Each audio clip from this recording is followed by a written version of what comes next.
The views and opinions and otherwise wisecrack remarks in this podcast are solely those of our highly caffeinated hosts. They do not represent the opinions of Fairchild Air Force Base leadership, the 92nd Public Affairs Office, or the United States Air Force. Any reference to commercial products, companies, or services does not imply federal endorsement.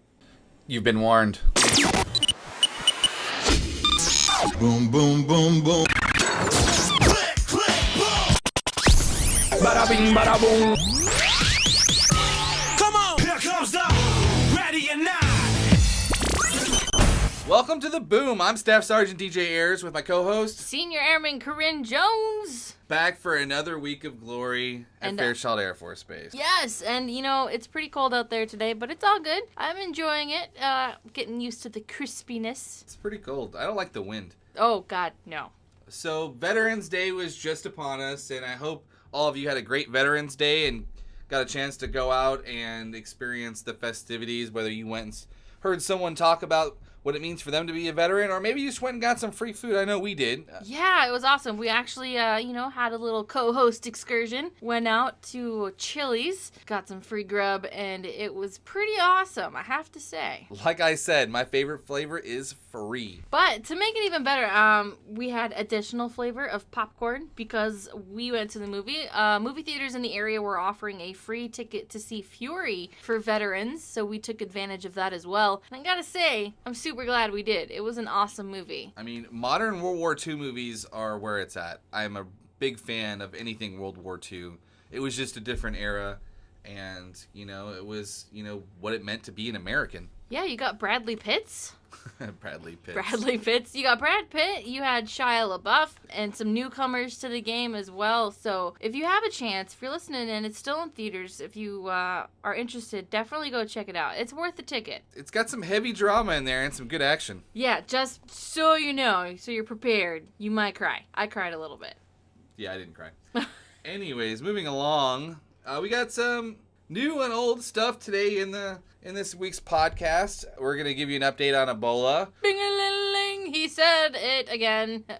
It's all over the news. Talking about Ebola. What can you do? And how the Air Force, of course, is still addressing this issue. We're going to get into what's happening here on Fairchild. For dorm residents and those who like to enjoy the DFAC, you're going to have some changes. Yeah, definitely. Well, Thanksgiving is coming up right around the corner, so we've got a couple of free dinner opportunities and also volunteer opportunities for you in the area, as well as some awesome technology that the Air Force is working on. Make sure you keep on listening in because, well, the word Batman comes into play, so it's going to be pretty awesome. Like utility belt Batman?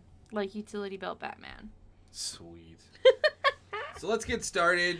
Ebola. It's everywhere. Well, it's not everywhere. The word is everywhere. Right now, there are about 2,200 troops from each service branch in Liberia, but they realize that they don't need as many, and we're going to top out at about right under 3,000, so that 1,000 less than they were anticipating. And for those that served in that area in Liberia and in Africa, treating the Ebola issue, Joint Base Langley Eustis has set up a transit center for returning service members so that they have a place to be quarantined, but they're not like stuck in a room. Yeah. And it's kind of neat. They got 21 buildings, including dormitories. They got a fitness center, a cafeteria, some entertainment and rec centers. So that, I don't know how many exact days, like 14 to 21 days that you have to. I believe they're sticking with 21. 21 seems to be the way it's going for the DOD wide. And just generally, because that's going to be your max incubation period for the Ebola virus. So I'm pretty sure that's what they're sticking with now. It's good to know that our service members are being taken care of and they're not going to be put back into the public to possibly infect the rest of us, but also that, there's some care and compassion for those that are out there, doing the mission. Yeah, they're not just, here's a concrete bunker, stay here for the next 21 days, have an MRE. They're actually kind of trying to make things a bit more hospitable for them, which I think is pretty awesome. And as for Fairchild, they also want to make it hospitable for the airmen here. They are redoing the HVAC system at the dining facility. Yeah, so the main dining facility here on base, Warrior Dining Facility, is actually going to be shut down starting this weekend, November 15th, for the next 6 months. So we're not going to be seeing that open again until about early May of next year. They're doing this, like you said, for the HVAC renovations. There are different ways that airmen are going to be able to kind of counteract what's going to be happening with having the DFAC closed. If you're a dorm resident, you're going to be getting full BAS during that time. You can, I believe, talk to your first sergeant in order to make sure everything's squared away for getting that ready for your payroll. You would definitely want to talk to finance or your first sergeant and make sure that you're going to get paid that extra money. Because you need to eat. And you're not going to be getting provided food, so money would be nice. And for those of you who don't know, dorm residents are on a meal card. And basically, the basic allowance for substance, or BAS, a majority of that's taken to go towards their meal, so they can eat at the dining facility whenever the dining facility is open. Yeah, which now is normally 24 hours for grab-and-go type stuff in between main meal services. But starting now, I mean, it's going to be closed, so I hope you airmen out there in the dorms know at least how to cook a couple of things. If not, it's going to be a lot of top ramen and cereal, just like college. It's going to be gnarly, I'm telling ya. Get a cookbook. Cookbooks are awesome. And if you are in, the newer pod-style dorms that we have, we've got a kitchen, so take advantage of it. Learn to cook. You can also go to the Hawk and ask the Hawk about their cooking classes that they offer, so you're not completely left blind when the DFAC closes. Speaking of eating, Thanksgiving is right around the corner. It is, and if you're fun like me, I'm super excited because DFAC is going to be closing, so that's normally my go-to for Thanksgiving dinners, sad enough as it is. But there are a bunch of different places in the area, not just in Spokane, but also in Coeur d'Alene, that are going to be offering Thanksgiving dinners, not just for the community, but also for veterans as well. The VFW number 51 in Spokane, it's in the Emerson Garfield neighborhood.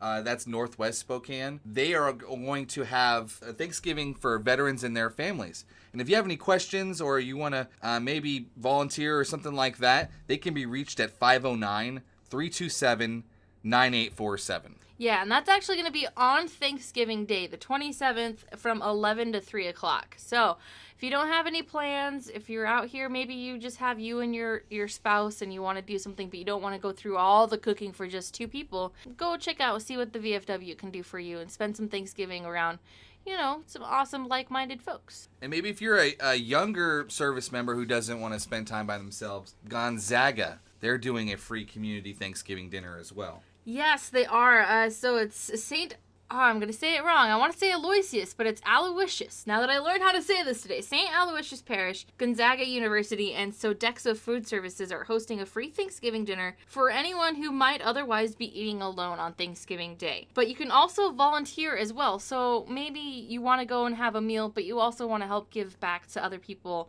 that are in the same situation as you, or maybe in a worse situation than you. You can volunteer to be a host or a greeter. If you want to, you can call 509-313-7001. There's also going to be a bus service to and from the dinner at the different locations that you can find when you call that number. They'll be able to give you the information there. So that's going on as well, but we don't want to leave it just to Spokane people. I mean, we've got people here at Fairchild that live out kind of in different areas. So, or even our guard members that travel. Yeah, definitely. If you're looking for something else, there's a big dinner. They actually do it every year. It's the 4th year that they're doing it in Coeur d'Alene at the Fedora Pub and Grill, and I think that's going to be super awesome as well. They are definitely looking for donations and volunteers to help make this happen, and none of it goes to the Fedora. It's all going to go to the dinner, and if they've got leftover funds, it'll be pushed back to next year's dinner too. So that's going to be going on in Coeur d'Alene on Thanksgiving, the 27th, from 11 to 4 o'clock. Last year, they had 1,300 people served, and they're trying to get about 1,500 is what they're anticipating this year. If you want to be able to, maybe you can't get out there, or you have other plans for Thanksgiving, you can make a monetary donation, but you can still volunteer. They're looking for servers, a cleanup crew, dishwashers. To sign up to volunteer, all you got to do is visit the volunteer center at www.kootenaiunitedway.org, and the volunteers are only going to be working 2-hour shifts. So it's a 5-hour event. You can go work for 2 hours, get a free meal, enjoy some community, talk to people, meet someone new, and then go about your holiday. Speaking of charity and goodwill, we can't forget our service members that are overseas. The Treats to Troops program is still going on, and if you want to donate to that, all the Washington Trust banks in the area, you can do drop-offs for there, from anything from cookies to maybe you just want to go out and buy some pre-made cookies or treats or anything. You can drop them off there for those service members that can't be with their families during the holidays. Yeah, so there are definitely ways to get into the holiday spirit of giving back, and also I think it's really good that there's so many options where you can be around community members. If you were like me, I can't get home for the holidays. I'm really looking forward to all these different events where I am not going to have to be alone and sad. Something that's definitely not going to make me sad and totally awesome, we got to talk about some new tech. We're going to, lead things off on an awesome note here. New tech going on. The Pentagon is moving to integrate technology with troops into wearable equipment. So it's not like you're going to be carrying, your computer or something. They're trying to integrate it into your person, which is super awesome. So this is going on at Wright-Patterson Air Force Base out in Ohio. And it's really trying to give airmen and soldiers an advantage in combat, because if they can integrate the technology, you're carrying less, things are where they need to be. One of the things that they're really working on is a helmet-mounted display that shows you like the distances from where you're at to what you're looking at, different buildings or targets, wind chill, wind speeds, all kinds of stuff like that. Like augmented reality kind of thing? Yeah, they're totally doing that. It's going to have 3D like kind of surround sound, so you can hear. It's like Iron Man. Yeah. Iron Man suits, man. This is super awesome. But it's not Iron Man because it's all being worked up at the Battlefield Air Targeting Man-Aided Knowledge Lab, also known as the Batman Lab. That's awesome. I'm sure some geek had a hand in the naming of that. They're like, we got to name it something cool. And I think that's really awesome, where I can be like, yeah, I'm in the Air Force, say what you will, but we got a Batman Lab, and I'm okay with that. They're also looking at other things. One of the defense research projects called the Warrior Web. It's a lightweight undersuit that you're meant to wear, underneath your uniform to make it easier for troops who carry lots of weight. Specifically for people that have to carry over 100 pounds over rough terrain for long ways. So what they're kind of doing right now is the people are wearing it. That's got all these sensors, and it monitors data about, how the body is taking the load and things like that. And they're trying to figure out how well it's going to be able to reduce soldiers' injuries and also fatigue in the field. So they're really doing not only just awesome virtual reality or augmented reality type things, but come on. This is some awesome He-Man stuff here.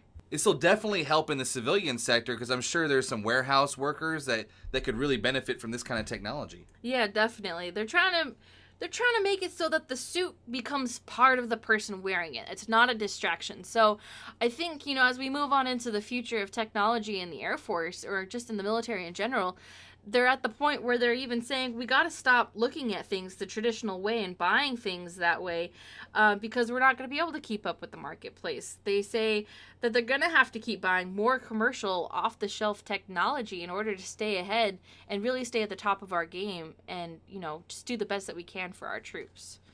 Well, it sounds like they're developing some pretty cool toys, and I would be super excited to use it, especially as a broadcaster.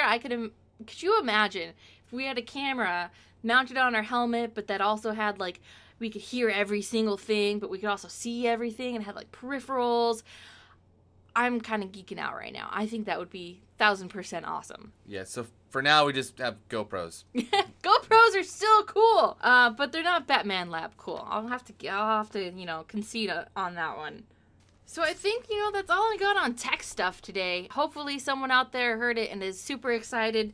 If you want the whole story, you can go to starsandstripes.com. But for local stuff, there's plenty of ways that you can get information about Fairchild here. We have the public website, which every base has. It's fairchild.af.mil, where you can get stuff that's happening on the base, news and activities. We also have Facebook. We are definitely on the Facebook. On the Facebook. And connected, and we're constantly updating that and pushing out new things on there, including our podcast. Podcast, yes. We got a Twitter. We got an Instagram. Better Instagram it. So don't forget, we got Treats to Troops going on for the next couple of weeks. Thanksgiving is coming up. All of this information that's going on in local area you can also find on Spokane7.com. It's a really good place to go find out things going on if you want to know more events, family events, arts and culture, stuff like that. So definitely check it out. But if you haven't gone and liked us on Facebook, you're wrong. Well, that's all we have for today. I'm Staff Sergeant DJ Ayres. I'm Senior Airman Corrine Jones. And this is The Boom!